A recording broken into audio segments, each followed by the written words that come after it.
कि गुरुर्ब्रह्मा गुरुर्विष्णु गुरुर्देव महेश्वर गुरुर्साक्षात परम ब्रह्म तस्मै श्री गुरुवे नमः। रामायण कह रही है बंदों गुरुपद कंज कृपा सिंधु नर रूप हरि महामोहतम पुंज जासु बचन रवि कर। सारी किताबें कहा सत्य पुरुष ने धारा रूपा संत स्वरूप भये जग भूपा परम पुरुष अनामी स्वामी धारा नर रूप जगत में गुरु होय जीव चेताए जो जो माना बचन समझ के उनको संग लगाए। सारी बाणियाँ करें सब लोग प्रमाण दे रहे, लेकिन आज भी सत्संगियों के दिमाग में होता भाई गुरु महाराज कैसे भगवान नहीं तो देखो छोड़ करके छठी मैया पूजा में सत्संग छोड़ ही लगे। नहीं तो आज भीड़ तो बहुत होती का भाई इस भगवान को मत छोड़ो छठी मैया को मत छोड़ो भले गुरु महाराज का सत्संग छूट जाए। अगर ये विश्वास जम जाए कि गुरु से बढ़ना ही अनामी, गुरुर ब्रह्मा गुरुर विष्णु गुरुर साक्षात पर ब्रह्म, हम नहीं कह रहे, वेद कह रहा है, रामायण गीता कह रही है कि गुरु से बढ़ना ही अनामी, गुरु पार ब्रह्म परमेश्वर हैं।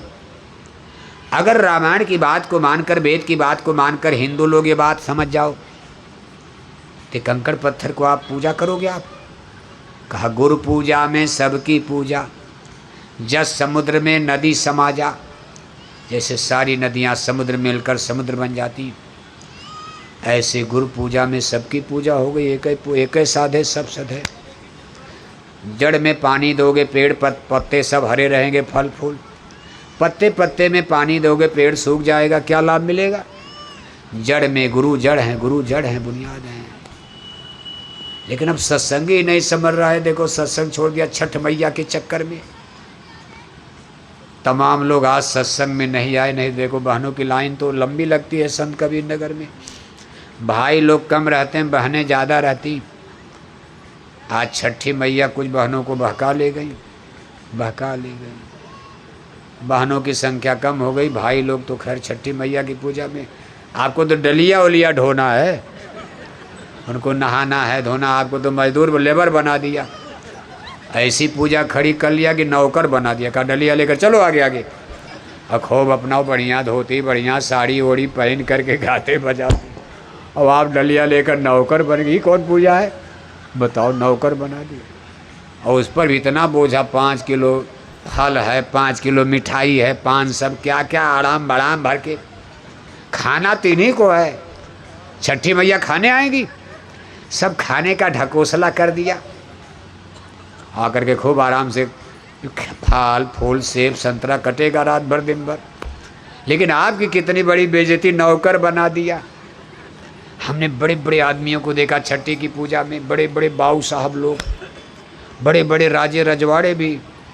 एक बार तो हमने देखा बिहार के मुख्यमंत्री भूतपूर्व माननीय लालू प्रसाद, वो भी डलिया लेकर गंगा के किनारे पटना में जा, राबड़ी देवी पीछे पीछे, उनकी देवी मुख्यमंत्री राबड़ी देवी पीछे, लालू साहब डलिया लेकर। हमने कहा गजब हो गया, बेवकूफ़ बनाने का कितना बड़ा बेवकूफ़ बना दिया आप लोगों को।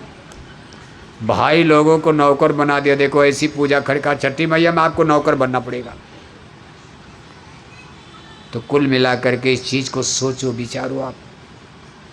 भगवान श्री कृष्ण कहते हैं अर्जुन तुम्हारा दोष नहीं है, बिन देखे प्रतीत न हुई। अर्जुन कहते हैं केशव मैं देखूंगा कैसे आपको। अब देखो देखने का उपाय बता रहे हैं। कहन्ना तो माँ में सकशे द्रष्टुमने न स्वचक्षुषा दिव्यम ददामि ते चक्षुम पश्चिमे योगम ऐश्वरम। कहे जो चर्म चक्षु है, 2 आँखें शरीर में, हे अर्जुन इससे माया की बाजार दिखाई देती है, इससे मुझको कोई नहीं देख सकता है। मुझको देखने के लिए दिव्य चक्षु की आवश्यकता है। दिव्य चक्षु क्या है? आत्मा दोनों आँखों के बीच में है। इस आत्मा की आँख को कहते हैं दिव्य चक्षु। शरीर की आँख को चरम चक्षु, चमड़े की आँख हाड़ मांस की, शरीर की आँख को चरम चक्षु, और आत्मा की आँख को दिव्य चक्षु। शरीर में 2 आँख और आत्मा में क्या आँख है? Single single. अब आपको हो गया ऐसा कैसे हो गया? आत्मा में 10-20 होना चाहिए।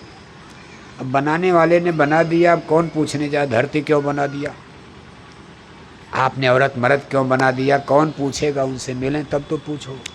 बन गया तो बन गया, यही नियम। आत्मा शरीर में 2 आँख और आत्मा में, अब इसमें कोई परिवर्तन नहीं हो सकता। शरीर में 2 आँख और दोनों आँखों के बीच में सिचुएटेड हमारी स्पिरिट आत्मा। आत्मा में क्या आँख? कुल क्या आँख हो गई? आपके शरीर में क्या आँख? इसीलिए रामायण में लिखा है, तब शिव तीसर नयन उघारा, तुरत काम जर होई गए छारा। सारे कूड़े कचड़े गंदगी भस्म हो जाएं, मन निर्मल हो जाए अगर तीसरी आँख खुल जाए। 2 आँखें, तीसरी है। भगवान श्री कृष्ण कहते अर्जुन, दिव्य चक्षु के बिना खुले मुझे कोई नहीं देख सकता, चाहे सतयुग त्रेता द्वापर कलयुग आगे पीछे। कहा एक ही उपाय है जिससे मैं देखा जाऊंगा। दोनों आँखों के बीच में दिव्य चक्षु को जो खोल लेगा वो मुझको देख लेगा। अर्जुन ने कहा केशव ये खुलेगा कैसे? भगवान श्री कृष्ण कहते चिंता मत करो, जब मैं हूँ तब चिंता क्या, बैठो अभी मैं खोलता हूँ, जो करो। आंखें बंद करके बैठ जाओ, अपने मन बुद्धि चित्त का कंसंट्रेशन, अपना ख्याल ध्यान दोनों आँखों के बीच में टिकाओ। अब अर्जुन बेचारे मेहनत कर रहे, उनका ख्याल ध्यान मन भाग करके लड़ाई में जा रहा। अब उनको 1 मिनट के बाद तो एक बड़ा युद्ध लड़ना, उनको तो यही में हालत ख़राब है। क्या पूजा करेंगे, ध्यान करेंगे? आप भी देखो मन से इतने दिन से लड़ रहे हो लेकिन मन टिक रहा। बड़ा बैरी ये मन घट में, इसी को जीतना कठिना। यही मन वाली समस्या सबके सामने खड़ी है। त्रेता में भी द्वापर में भी ऋषि मुनियों की मट्टी पलित कर दिया मन ने। आज अर्जुन के सामने यही समस्या, मन नहीं रुक रहा। मन भाग करके देखो दुनिया में भटक रहा। अर्जुन ने घबरा करके आंख खोल दिया। रे कहा कि सो मन अंदर जा ही नहीं रहा, नहीं टिक रहा। भगवान श्री कृष्ण ने कहा अच्छा एक बार फिर बंद करो, अब कि तुम्हारे मन को अपनी योग शक्ति से मैं रोकूंगा, बांधूंगा। अब भगवान हैं तो कुछ भी कर सकते हैं। जो गुरु चाहे तो छिन में चढ़ावें, गुरु सदगुरु चाहें तब तो काम बन जाए। बाकी हम लोग तो मन से लड़ते लड़ते मर जाएं, कभी ये रुकने वाला, इसको हरा पाएंगे? जब अर्जुन ने दोबारा आंख बंद किया, भगवान के ने उनको अपनी योग शक्ति से मन को रोका, तो अर्जुन को मालूम पड़ा यहाँ जैसे लकड़ी को बरनी छेदती है, जैसे दीवार टूट गई उस पार दिखाई देने लगा, जैसे लगा कि ब्रह्मांड बिल्कुल आर पार हो गया। और देख रहे हैं कि देवी देवता ईश्वर भगवान स्वर्ग वैकुंठ साफ दिखाई देने लगा। भगवान श्री कृष्ण ने अपना चतुर्भुज रूप प्रकट किया, अपने मुंह को विस्तार दिया। सारी सेना उनके मुंह में मरी पड़ी है, लाखों लोग मरकर उनके शरीर में समा रहे हैं। इधर से लाखों लोग निकल करके जन्म ले रहे हैं। इस गति को देख करके अर्जुन चरणों पर गया। अरे कहा केशव मैं आज तक नहीं समझ पाया। और तब आरती करने लगे, उनकी वंदना गाते हैं, गीत गाते हैं, महिमा गा रहे हैं। आज भी गीता में लिखा, कहा त्वमेव माता च पिता त्वमेव, त्वमेव बंधो च सखा त्वमेव, त्वमेव विद्या द्रविड़म त्वमेव, त्वमेव सर्व मम देव देव, त्वमादिदेव पुरुषः पुराण। कहा हे केशव आज मैंने समझ लिया कि आप सबको भगवान के ने कहा गाना मत गाओ, मेरे लिए गीत उद मत गाओ, मैं इससे खुश होने वाला। अरे मैं तो सिबरी के जूठे बेर से खुश हो गया। मैं विदुर के यहाँ चने साग पर कोई मुझे मिठाई हलवा खिला दे, कोई फर्क नहीं। अरे अर्जुन जो मेरे लिए भक्ति करेगा भाव से, अपने भगवान के आदेश का पालन करो, मैं खुश होता आदेश पालन पर। ये गांडे धनुष उठाओ, पापी राजाओं को मारो, मैं खुश हो जाऊंगा। ये कीर्तन उर्तन गाने से मैं खुश होने वाला। मेरी बड़ाई क्या करोगे, मेरी क्या बड़ाई करो, क्या मेरी निंदा करो, चाहे गाली दो, क्या फर्क। इस समय जो काम है, जिस काम के लिए मैंने धरती पर जन्म लिया है अर्जुन उसको पूरा करो। इन पापी राजाओं को मारो, तुम्हारे भगवान का हुक्म हो रहा है। अर्जुन ने कहा केशव अब सब करूँगा, मेरा मोह खत्म हो चुका है, आपका दर्शन पाकर मेरा मोह समाप्त हो गया। मैं भीष्म दादा को भी मारूंगा, अब मैं किसी को नहीं छोड़ूंगा, जिसको आप कहोगे सबको मारूंगा। और युद्ध किया, मारा सबको, विजय भी हुई। 5 भाई पांडव और 100 भाई पांडव कहे थे, 5 कौरव कहे थे। मलट्टी देखो कौरवों की बहुत बड़ी थी, लेकिन जीता कौन? 5 जीत गए, 100 हार नहीं गए, बल्कि 100 मर भी गए। 5 जिंदा रहे, 100 मर गए। पांडवों का धर्म शाकाहारी और कौरवों का धर्म, 5 भाई पांडवों का धर्म शाकाहारी और 100 भाई कौरवों का धर्म। तो जीतेगा भाई, जीतेगा शाकाहारी जीतेगा, हारेगा भाई हारेगा मांसाहारी। धर्म का फैसला इस पर होने वाला, हिंदू मुसलमान पर नहीं, यादव ठाकुर पर नहीं, हरिजन ब्राह्मण पर नहीं। धर्म का फैसला जब जब होता है शाकाहारी और मांसाहारी, मांसाहारी कोई धर्म ही नहीं है, ये भगवान के शाकाहारी धर्म के खिलाफ है, सनातन धर्म के। मछली खाना सनातन धर्म नहीं है, अंडा खाना सनातन धर्म है, शराब पीना सनातन धर्म है, गांजा पीना सनातन है। आपने धर्म का अपमान किया है, मारे जाओगे। भगवान श्री कृष्ण ने अर्जुन से कहा, अर्जुन ये सब मारे जाएंगे। अर्जुन सच्ची बात है, मैं ही इनको जन्म देता हूँ, मैं ही सबको देता हूँ, और मुझे ही गालियाँ देते, घमंड में आ जाते। कहा सब जन्म मुझी से पाते हैं, मरकर मुझ में ही समाते हैं। बल बुद्धि इन्हें मैं ही देता, सुंदर मानव तन मैं देता, सुख धाम इन्हें मैं देता हूँ, धन धाम इन्हें मैं देता हूँ। सब कुछ मुझसे ही पाकर ये अहंकार में आ जाते हैं। कुछ तो रावण बन जाते हैं, कुछ दुर्योधन हो जाते हैं। तब जन्म हमारा होता है, फिर ज्ञान हमारा होता है। हम इनको बहुत समझाते हैं, गीता का ज्ञान सुनाते हैं, फिर भी ये नहीं मानते हैं। तब नाश इन्हें कर जाते हैं। हे अर्जुन, यहाँ चलता है सृजन विनाश, यहाँ चलता है सृजन विनाश, यहाँ सृजन भी होता विनाश भी होता, चिंता मत करो। चलता है सृजन विनाश यहाँ, ये काल चक्र का खेल यहाँ, इनके ऊपर काल नाच रहा है। अर्जुन चिंता मत करो, आप युद्ध करो।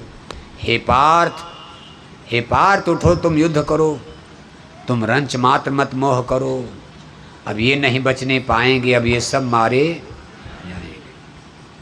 तुम चिंता मत करो, तुम मारो न मारो, मैंने सबको मार दिया, इसीलिए तो मैंने जन्म लिया, मैंने इनको दिया। बल बुद्धि इन्हें मैं देता हूँ, सुख धाम इन्हें मैं देता हूँ, गुण ज्ञान इन्हें मैं देता हूँ। कहा सब मुझसे ही ये पाते हैं। धरती मैंने बनाई, सूरज चाँद तारे मैंने बनाए, पर्वत पहाड़ सब मैंने बनाया, जमीन जायदाद बगीचा मैंने दिया बनाया, बेटा बेटी मैंने इनको दिया। रावण बन करके मेरा ही विरोध करने लगते हैं। तब जन्म हमारा होता है, तब इनको समझाने के लिए मैं धरती पर जन्म लेता हूँ, और जन्म लेकर के हम इनको बहुत समझाते हैं, गीता का ज्ञान सुनाते हैं, इनको हम धर्म का संदेश देते हैं, सीधे मारते नहीं हैं। जब जब उनका जन्म होगा, देखो धीरे नहीं सीधे लंका पर चढ़ाई कर दिया। रामायण देखो सीरियल वाइज लिखी गई। पहले बाल कांड, पहले अयोध्या में भय प्रगट कृपाला दीन दयाला प्रगट हो रहे हैं, फिर अयोध्या कांड होगा, गुरुगिर पढ़न गए रघुराई, अल्पकाल विद्या सब पाई। जनकपुर में शादी है, ब्याह है, यहाँ आए, जंगल की तरफ जा रहे, अब जंगल कांड होगा। यहाँ हरि निश्चर भयदयी सीता हरण हो रहा। इसके बाद फिर भेज रहे हैं लोगों को रावण को समझाने को। तब न लंका कांड तो बाद में आया जब रावण नहीं माने। भगवान श्री कृष्ण ने भी देखो कितना समझा, खुद हस्तिनापुर समझाने गए थे। ये नहीं कि सीधे महाभारत करवा दिया। 13 बरस जंगल में बेचारे पांडव कष्ट उठाए। पांडव जंगल से लौट करके आए तो भगवान कृष्ण खुद हस्तिनापुर गए, भाई मैं भी समझा दूं। कहा भगवान हस्तिनापुर आए, संदेश पांडवों का लाए, दुर्योधन को समझाने को, महाविनाश बचाने को भगवान हस्तिनापुर आए।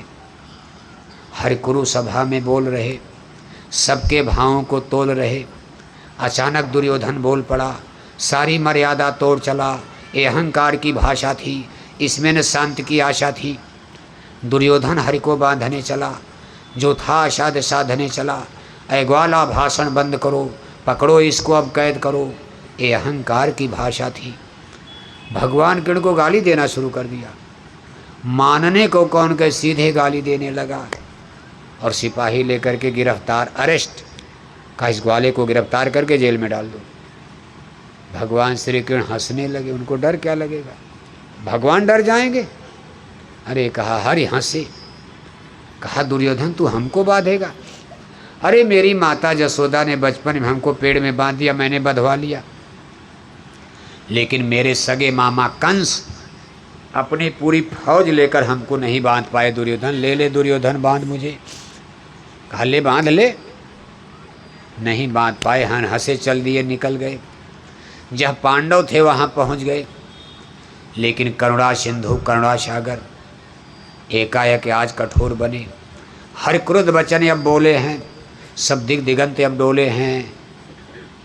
शिव नेत्र तीसरा खोलेंगे, सब दिग दिगंत अब डोलेंगे। याचना नहीं अब रण होगा, आगे अब घोर समर होगा। सब राजवंश टकराएंगे, सब मरकर मिट्टी में मिल। कहा कोई शांति प्रस्ताव नहीं। अब ये नहीं कि हाथ जोड़कर विनय हमारी और हो जाएं सब। कब तक हाथ जोड़ा जाएगा बताओ आप? कुछ तो होना चाहिए। हाथ जोड़ते जोड़ते तो कितने लोग मर गए। लेकिन ये संत कबीर नगर के लोग मानने वाले हैं। ये हिंदू लोग मानेंगे? मंदिर में टन टन घंटे घंटा बजाए जा रहे और 1-1 किलो अंडा, जय श्री राम नारा लगाए जा रहे और 10-10 बोतल शराब, ये मानेंगे? इतना तिलक टीका लगाए जा रहे, अंडा मछली खाए जा रहे। आज 80% हिंदू मांस खा रहे हैं, बताओ आप। और मछली अंडा खाने वालों की संख्या जितने आप प्रचार कर रहे हो, आपके संत नगर कबीर नगर जिले में मछली खाने वाले घट रहे कि बढ़ रहे? शराब पीने वाले घट रहे कि बढ़ रहे? और वो लोग क्या करेंगे? बस राम राज आ रहा। क्या आ रहा है? क्या आ रहा है? संत कबीर नगर में मछली खाने वाले बढ़ रहे, शराब पीने वाले बढ़ रहे, और वो लोग दिल्ली लखनऊ से क्या करें? बस राम राज आ रहा। क्या आ रहा है? यही राम राज है। तो रावण राज क्या होता है? अगर अंडा मछली खाना राम राज है, शराब पीना, तो रावण राज की परिभाषा कौन बताएगा भारत में? इसलिए जय गुरुदेव मिशन ने प्रश्न खड़ा कर दिया है और ये प्रश्न सीधे दिल्ली जा रहा है। दिल्ली से प्रश्न हो रहा, आपसे तो हो ही रहा, दिल्ली से प्रश्न है। और आप जोर से बोलना, हम आपसे के सामने पूछ रहे हैं। इतना जोर से बोलना कि मशीन आपकी आवाज़ पकड़ ले। धीरे से मत बोलना, मशीन नहीं पकड़ेगी। इस मशीन के द्वारा आपकी आवाज़ दिल्ली पहुंचाई जा रही। कहाँ पहुंचाई जा रही? गांव-गांव तो पहुंचाई जा रही है। एक एक गांव गोद लेकर तो लेकिन राजा को भी तो पता चलना चाहिए कि क्या हो रहा धर्म के नाम पर।